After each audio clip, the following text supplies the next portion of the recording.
The emergency klaxons aboard the research station Endeavour had been silent for 3 months. Dr. James Rodriguez thought they'd stay that way for the remainder of his xenobiology rotation. He was wrong. Code red. Medical emergency in docking bay 7. All available medical personnel report immediately. James dropped his coffee and sprinted down the corridor, his medkit bouncing against his hip. As the station's only physician with xenobiological training, he knew this call was for him. The scene in the docking bay was chaos.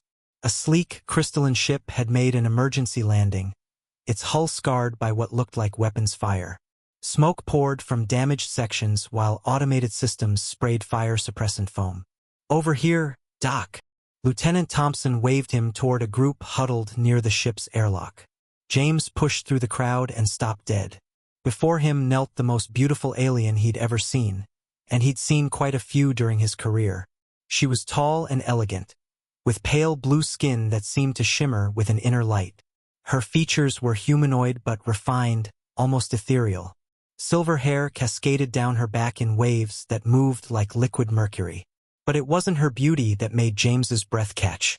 It was the small form she cradled in her arms. The child, it had to be a child despite the alien features, was dying. James could see it in the way her small chest barely rose and fell, in the grayish pallor that had replaced what should have been the same shimmering blue as her mother's skin. "Please," the alien woman spoke in accented but clear standard English. "My daughter. She's hurt. The attack on our ship. Internal bleeding. I cannot stop it." James knelt beside them, his medical training overriding his amazement at first contact with a new species. "Let me see her." The woman, clearly the mother, hesitated for a fraction of a second before gently laying the child on the deck plating. James activated his portable scanner, running it over the small form. "Internal hemorrhaging, multiple organ damage," he muttered, reading the results. "Her blood pressure is dropping fast. She needs immediate surgery and a transfusion." Transfusion. The mother's voice carried a note of desperate hope. "But your blood? It cannot work for us, can it?" James frowned at his scanner readouts. Something was odd here. The child's blood chemistry was reading as remarkably similar to human baseline. Not identical, but close enough that... "Actually," he said slowly, "it might work. Your daughter's blood type appears to be compatible with human O-negative. It's incredibly unlikely, almost impossible, but the readings don't lie." The mother's eyes, large, luminous things the color of deep sapphires, widened with something that might have been recognition. "You would do this? Give your blood to save a stranger's child?" James was already rolling up his sleeve. "I'm a doctor. It's what I do." What followed was the most intense 3 hours of James's medical career. Working with equipment hastily modified for alien physiology, he performed surgery while simultaneously donating blood to keep the child alive. The mother never left his side, her hands steady as she assisted with procedures no human textbook had ever described. By the time little Zara, the mother had whispered the name during the surgery, was stable, James had given more blood than was strictly safe. But as he watched the child's color return to that healthy blue shimmer, he knew it had been worth it. "She will live?" the mother asked, her voice barely above a whisper.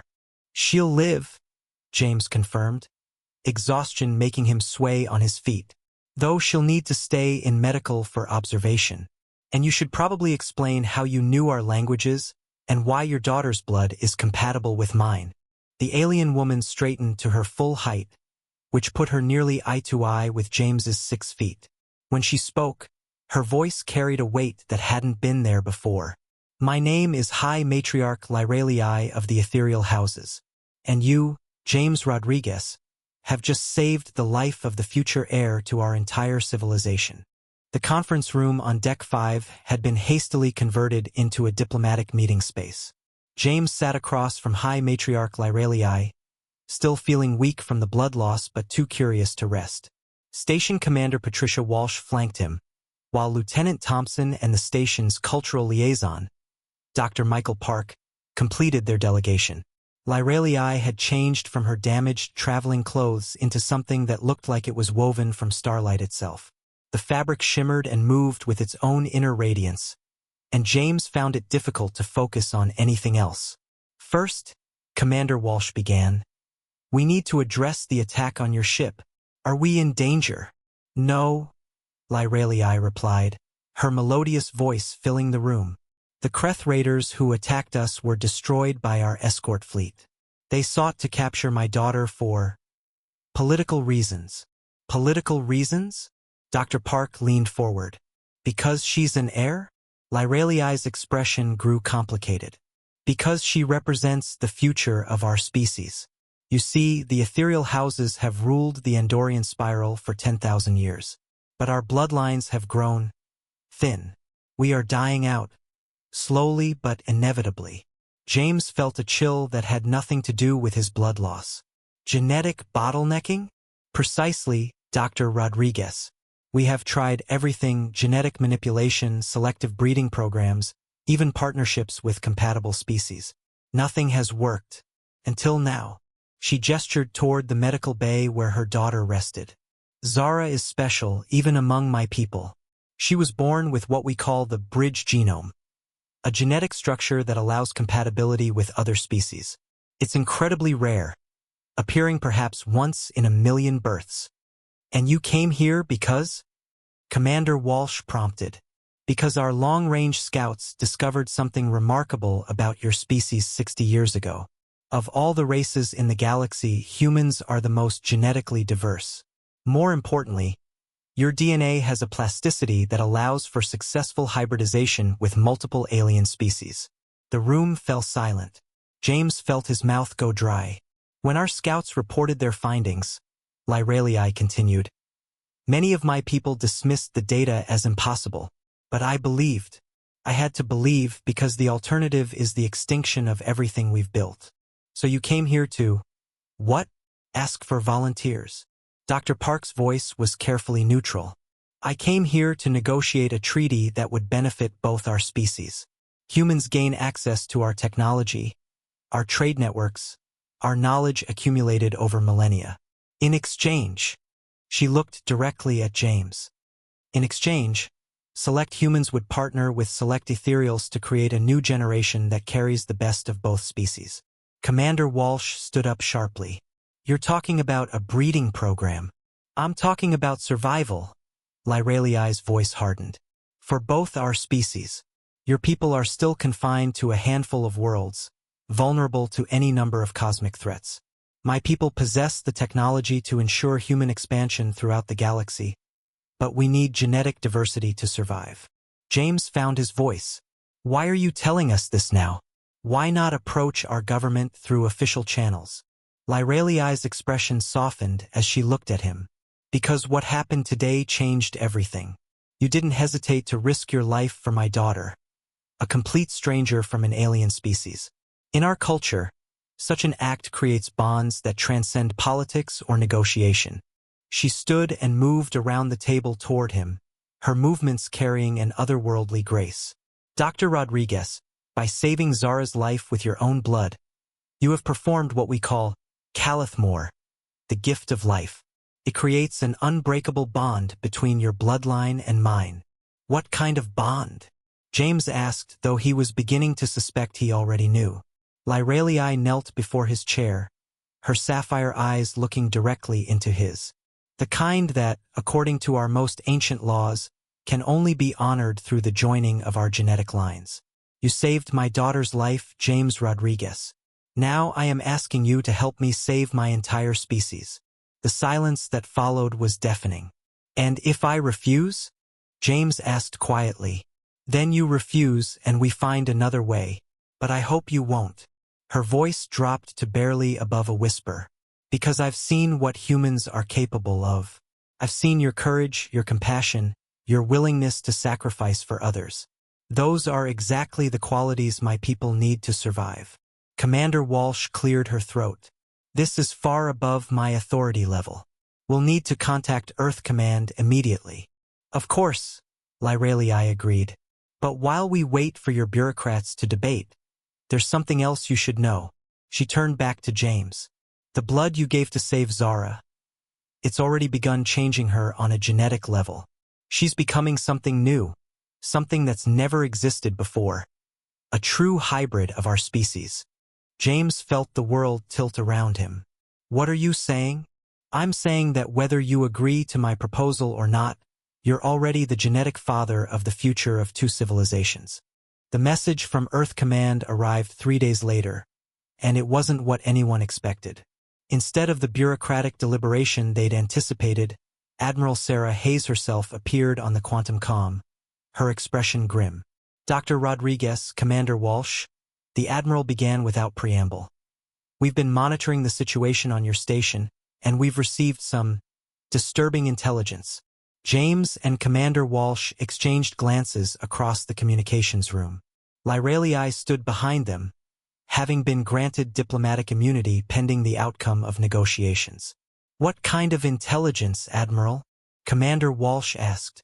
3 days ago, every major power in this sector received a transmission from something called the Kreth Empire. They're claiming that High Matriarch Lyralei violated interstellar law by crossing into human space, and they're demanding her immediate extradition. Lyralei stepped forward, her face pale. That's impossible. The Kreth have no legitimate claim. They're claiming, Admiral Hayes continued, that you stole something called a genetic catalyst from their territory, and that the child with you is actually a Kreth hybrid created through illegal experimentation. The color drained completely from Lyralei's face. They're lying. Maybe so, the Admiral said, but they've assembled a battle fleet at the edge of our solar system, 12 dreadnoughts and twice as many escort vessels. They've given us 72 hours to turn you over, or they'll consider it an act of war. James felt his blood run cold. Admiral, with respect, there has to be another option. There is, Doctor.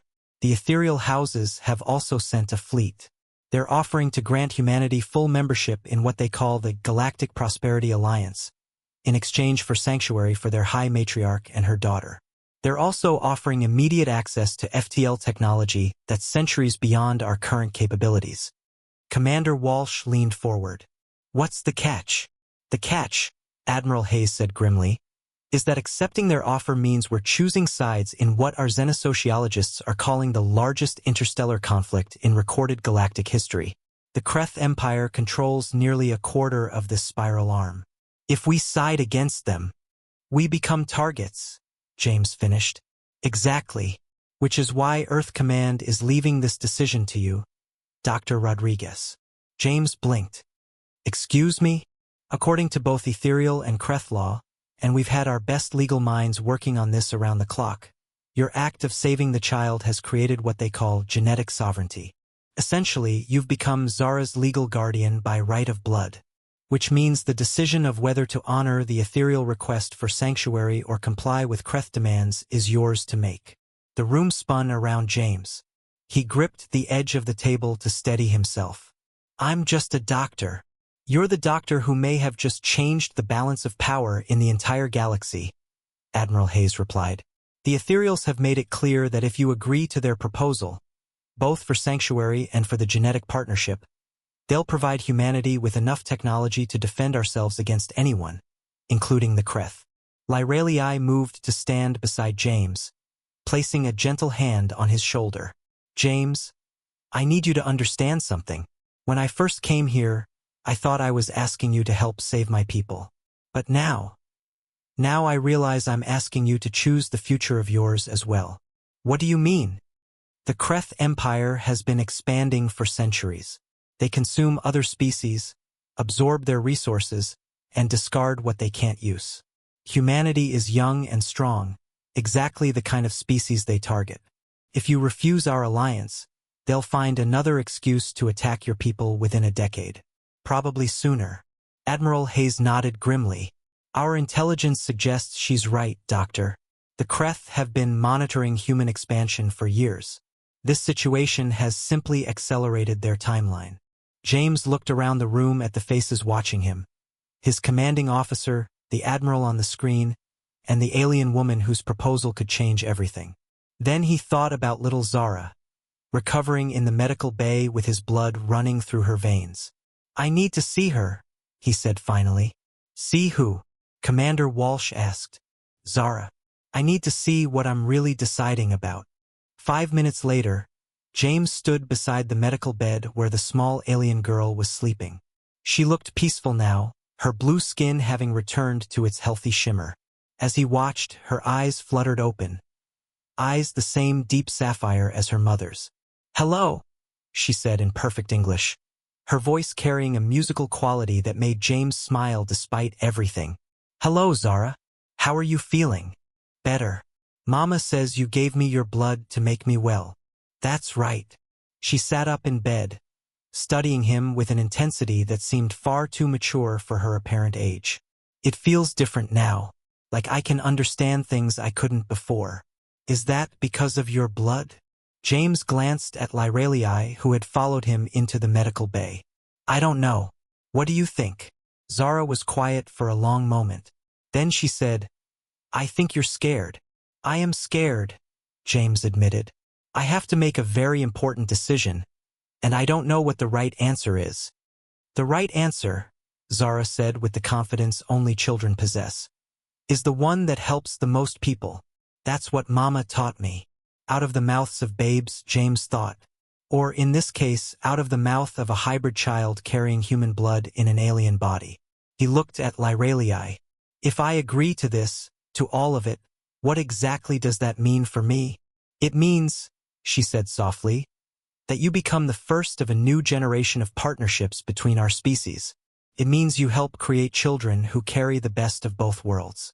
And it means you help ensure that both humanity and the ethereal houses survive what's coming." "And personally?"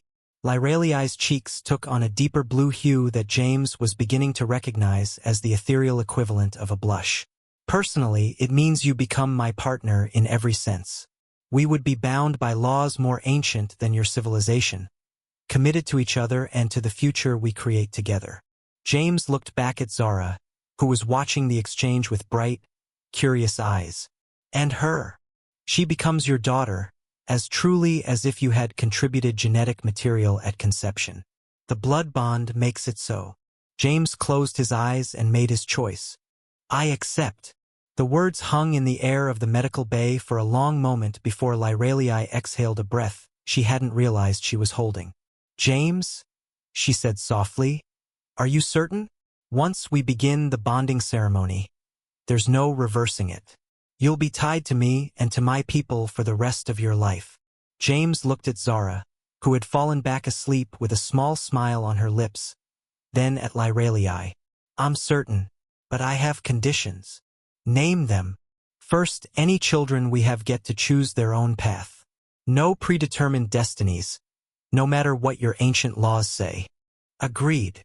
"Second, humanity gets full access to ethereal technology, not just selected pieces.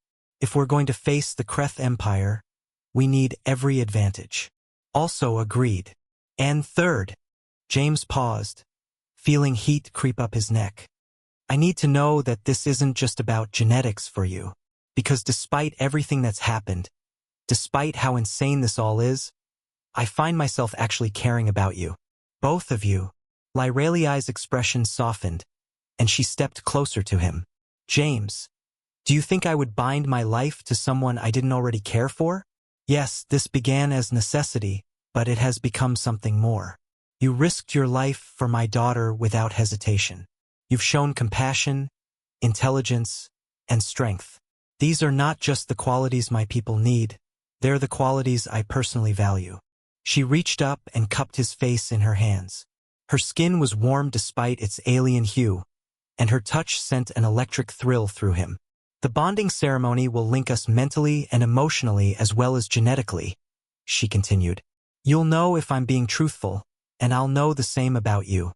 There will be no deception between us, James. Ever." "Okay then," he said, surprising himself with his calm. "What does this ceremony involve?" The answer came 6 hours later in the station's observation deck, which had been hastily converted into something resembling an ethereal temple. Lyralei had used technology from her damaged ship to create floating platforms of crystalline light, and the entire space hummed with an energy that made James's skin tingle. Commander Walsh and Dr. Park attended as witnesses, along with Admiral Hayes participating via quantum link. More importantly, every major leader on Earth was watching through encrypted feeds. This wasn't just a personal ceremony. It was humanity's first formal alliance with an alien civilization. The bonding of blood and spirit has not been performed in 3 centuries, Lyralei explained as she led James to the center of the platform. She had changed into a gown that seemed to be made of woven starlight, while James wore his dress uniform. It requires perfect trust between the participants, because it creates a permanent psychic link. Psychic link? James asked, suddenly nervous. Nothing invasive, she assured him. More like always knowing where the other person is emotionally and physically. You'll sense my feelings, I'll sense yours. In times of great distress or joy, we'll share those experiences directly. And the genetic component? Lyralei gestured to a floating crystalline structure that hovered at chest height between them. This is a biosynthesizer. It will take genetic material from both of us and create what we call seed templates, the foundation for any children we choose to have. But it also does something else. Which is, it optimizes our own biology for compatibility. By the time the ceremony is complete, your body will have adapted to better interface with ethereal physiology, and vice versa. We'll still be our respective species, but we'll be enhanced versions. James thought about this. Enhanced how? Longer lifespan, enhanced immune system, better mental clarity. The usual benefits of hybrid vigor, but applied to the parents rather than just the offspring. Before James could ask more questions, the ceremony began. Lyralei spoke in her native language, her voice taking on harmonic overtones that seemed to resonate in James's bones. The crystalline biosynthesizer began to glow, and James felt a strange tingling sensation throughout his entire body. Place your hand on the crystal, Lyralei instructed, her own hand already pressed to the opposite side. The moment James's skin touched the surface, the world exploded into sensation. He could feel Lyralei's emotions as clearly as his own. Her nervousness, her hope, her genuine affection for him.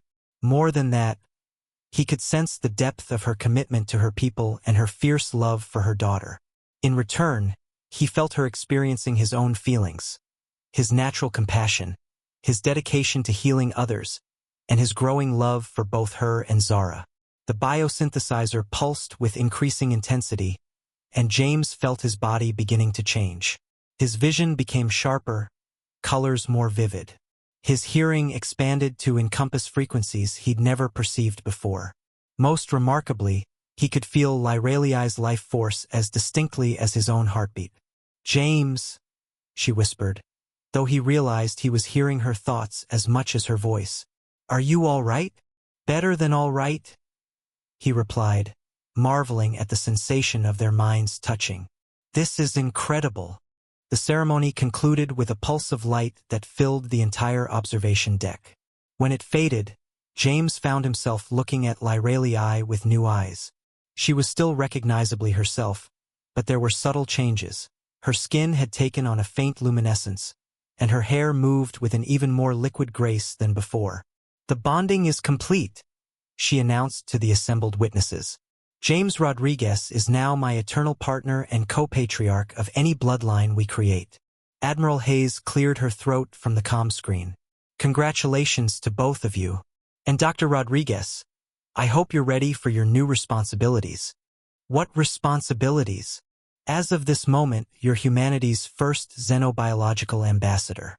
Your children won't just be hybrids. They'll be the foundation of our alliance with the ethereal houses." James looked at Lyralei, feeling her amusement through their new bond. "No pressure, right?" "None at all," she replied with a smile that made his enhanced heart skip a beat. 6 months later, James stood in the command center of the newly constructed Harmony Station, watching the combined human-ethereal fleet conduct maneuvers against holographic Kreth vessels. The real Kreth fleet had withdrawn after witnessing humanity's rapid technological advancement, but everyone knew it was only a temporary reprieve. "The new drive systems are performing beyond expectations," reported Captain Lisa Park, Dr. Park's daughter and the first human to complete ethereal flight training. "We're achieving faster-than-light velocities that should have been impossible with our technology base."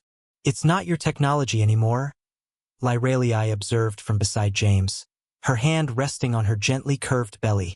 It's our technology. James smiled and placed his hand over hers, feeling through their bond the twin sparks of life growing within her. The pregnancy had been proceeding normally, or as normally as the first human ethereal hybrid pregnancy could proceed.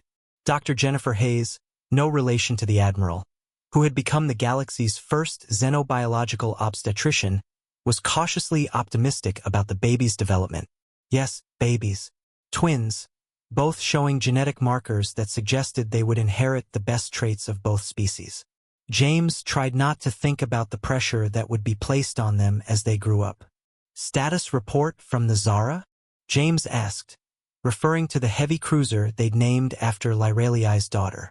Captain Thompson reports all systems green, Captain Park replied, though he's still getting used to having an ethereal tactical officer. James chuckled.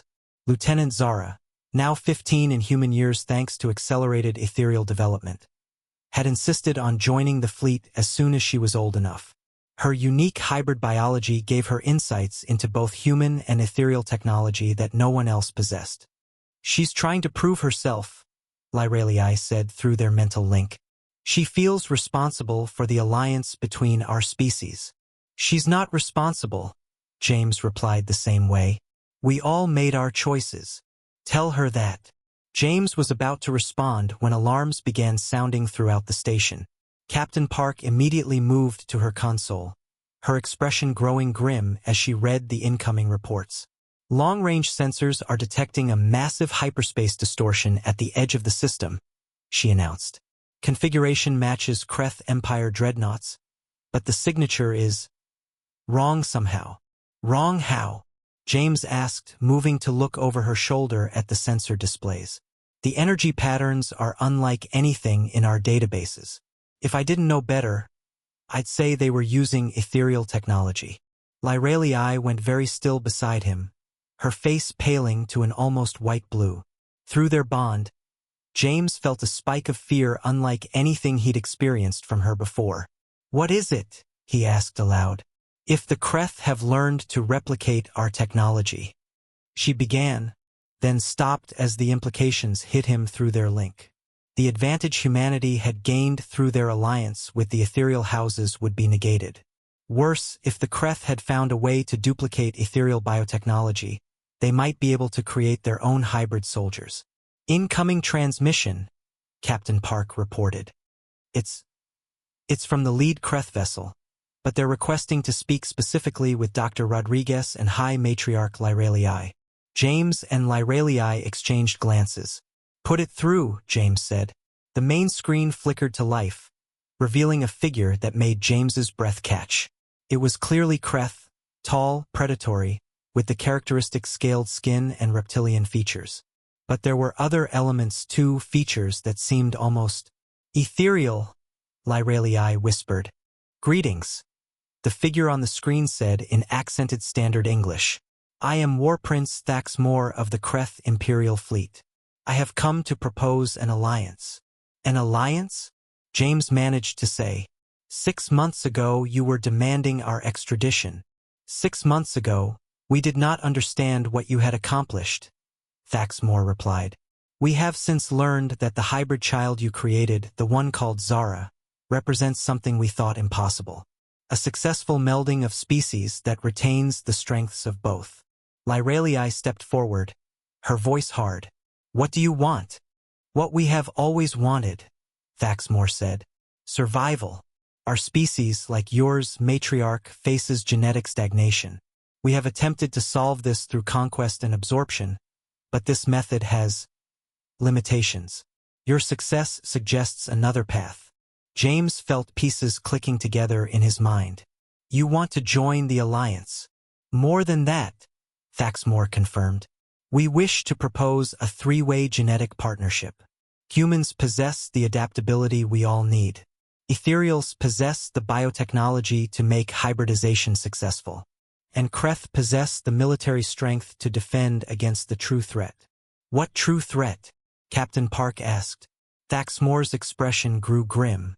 The Devourers have awakened in the galactic core. They consume entire star systems, converting all matter into more of themselves. Our estimates suggest they will reach this spiral arm within 50 years. No single species can stand against them. The command center fell silent. James felt Lyralei's shock and fear through their bond, along with a growing realization that this changed everything. "You're proposing that we create triple hybrids?" James asked.